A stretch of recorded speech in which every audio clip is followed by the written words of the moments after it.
A very good morning, aspirants. This is me, Yasmin Gill, presenting to you the PIB MCQs of 3rd of January. So let's begin.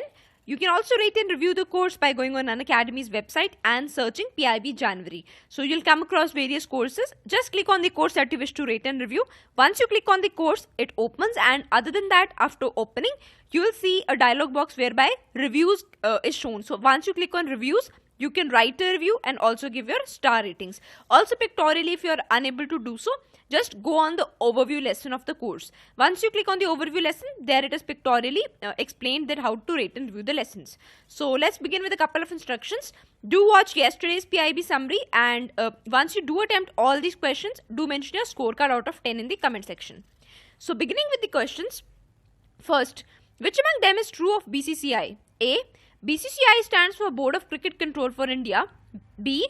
It was formed in 1928 as a society registered under Tamil Nadu Societies Registration Act. C. Justice R.M. Lodha Committee was appointed by Government of India in 2014. So we all know why this is in news. So we need to know about BCCI. Looking at the options here, the correct answer to this question is only B. So why is A wrong? Because BCCI's full form is actually Board of Control for Cricket in India. And as far as the committee part goes, see, this committee was never appointed by Government of India. Rather, it was on directions of Supreme Court that this committee was appointed in 2014. Next question. Which among them is true? A. Combined Commanders Conference is an annual event. B. It is also known as the Unified Commanders Conference. C. Defence Ministry of India chairs the conference. Actually, it should have been Defence Minister of India. D. In 2015, for the first time, it was held on board an aircraft carrier.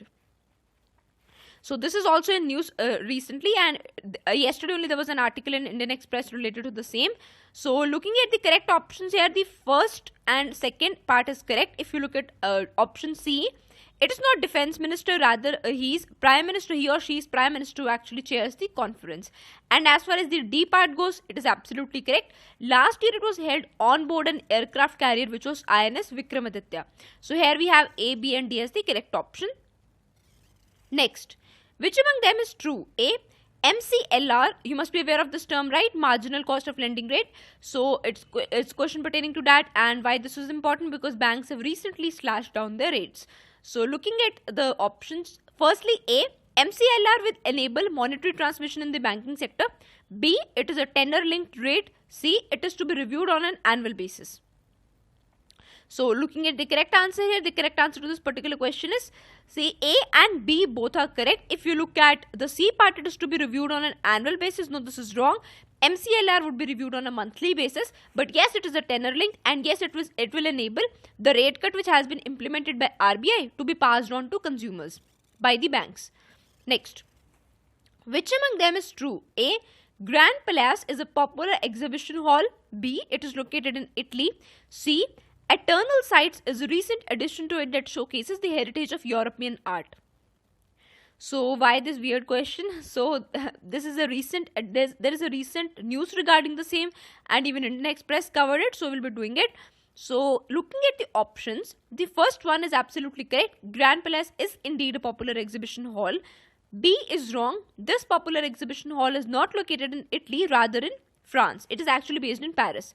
So if you look at option C, Eternal Sites, very, very important addition to this Grand Palace exhibition hall. So this is a recent exhibition which is to be put up there, Eternal Sites, and it is indeed a very, very powerful concept. So, but it actually doesn't showcase the heritage of European art, rather Middle East heritage. So we here have only A as the correct option. Now you see, the whole idea behind the project is that, okay, ISIS, which is a terror group, it actually destroyed all the heritage sites, right? Many of the heritage sites of various countries such as Syria, etc. So now in order to make people aware of those heritage sites, plus actually build up this exhibition as a form of counter attack to ISIS strategy of doing away with the buildings and all the architecture. We know ISIS actually doesn't support all this.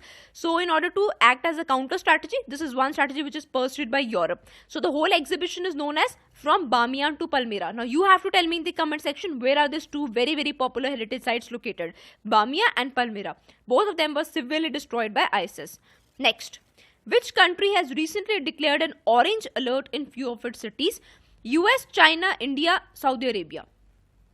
And the correct answer to this question is China is the one country which has declared orange alert. So it has basically various color codes describing the amount of pollution, right? So the orange alert is actually the third level, but after it we even have the red alert, which is the maximum level of pollution. So it is primarily due to prevalence of smog, mainly in the Beijing part of it, and this has led to prevalence of or the increased abundance of particulate matter 2.5. Next, which among them is true? A. High Court judges take an oath before governor of concerned state. B. The oath is mentioned in Article 217 of Constitution. C. The oath wordings are given in Schedule 4th of the Constitution. So why this is important, we'll do in the next slide. Well, the correct answer to this question is, if you look at A, this is absolutely correct. They do take oath before governor. B is wrong. Why? Because this oath is mentioned in Article 219. And if you look at option C, the oath wordings are given in Schedule 4. No, you must be aware of all the schedules, and it is actually Schedule 3. Now, do mention in the comment section what is Schedule 4 concerned to. And as far as the importance of this question goes, see, recently Delhi High Court is hearing a case, and the case pertains to whether Jammu and Kashmir High Court judges should take their oath after joining under the Jammu and Kashmir Constitution or under the Constitution of India. So, in that context, the question stands important. Next, which among them is true? A. Article 213 in Indian Constitution talks of ordinance making. B. Ordinance making is a parallel power of executive head. C. It is a co-extensive power of executive head. D. Delhi Lieutenant Governor is also empowered to come up with ordinances. So why this is important? Again, very relevant, because see, recently there's a judgment by Supreme Court pertaining to ordinances. So looking at the correct option here, see, the first one is correct. Though you might be aware mainly of 1, 2, 3, which is the ordinance making power of president, but 213 stands for ordinance making power of governor. If you look at B, it is not a parallel power of executive head, be it governor or president. So it is not something which can act as substitute for parliament's power. So it is not a parallel power. C is correct. It is a co-extensive power. By co-extensive here I mean is that it can make ordinances to all the subjects whereby parliament or state legislature can. So for example, president can make ordinance on all those subjects whereby parliament can legislate upon, and similarly governor can do the same for all the subjects whereby state legislature can legislate upon. If you look at D, Delhi Lieutenant Governor is indeed empowered to come up with ordinances, but that is with prior permission of president. So hereby we have A, C, D as the correct option. Next, again pertaining to ordinance, A, the maximum life of an ordinance is 6 months. B, an ordinance can repeal any act of parliament. C, an ordinance can amend the constitution. D, ordinance making power of president is a discretionary power. E, rules of Rajya Sabha require a statement explaining immediacy of legislation to be placed before the house. So all of them very important, and I wanted to cover all these facts, and therefore we have 5 options here. So option check. The first one, wrong. Maximum life is 6 months plus 6 weeks. So after reassembling of the houses, there are 6 weeks more. So 6 months is the time between the 2 meetings. So we have 6 months plus 6 weeks as the maximum life. B, can repeal any act of parliament. Absolutely true. C, ordinance can amend the constitution. It's false. It cannot. D, it is a discretionary. No, it is exercised on the advice of or the after suggestions from Council of Ministers.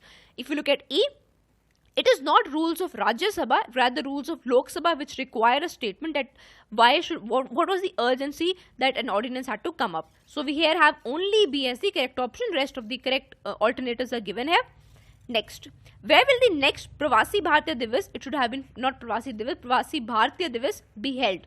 Gandhinagar, Bengaluru, Ahmedabad or Delhi? And we did it yesterday in PIB, and the correct answer is Bengaluru in Karnataka is the next venue. Next, also before we go on, just do tell me in the comment section which is the ministry or who is the organizer of Pravasi Bharatiya Divas. Now coming to the last question, which among them is true of particulate pollution? A, it consists of a complex mixture of solid and liquid particles. B, they are carcinogenic in nature. C, they remain in atmosphere for days and weeks. D, the black carbon part of PM 2.5, that is particulate matter 2.5, results from complete combustion. So quickly going to options, the first one absolutely correct, solid as well as liquid particles. B, yes, they can cause cancer, primarily lung cancer. C, remain in atmosphere for days and weeks, yes, very long lasting. If you look at D, black carbon part is not from complete, rather from incomplete combustion. So that's it for today. If you like the course, do not forget to rate and review. Thank you so much.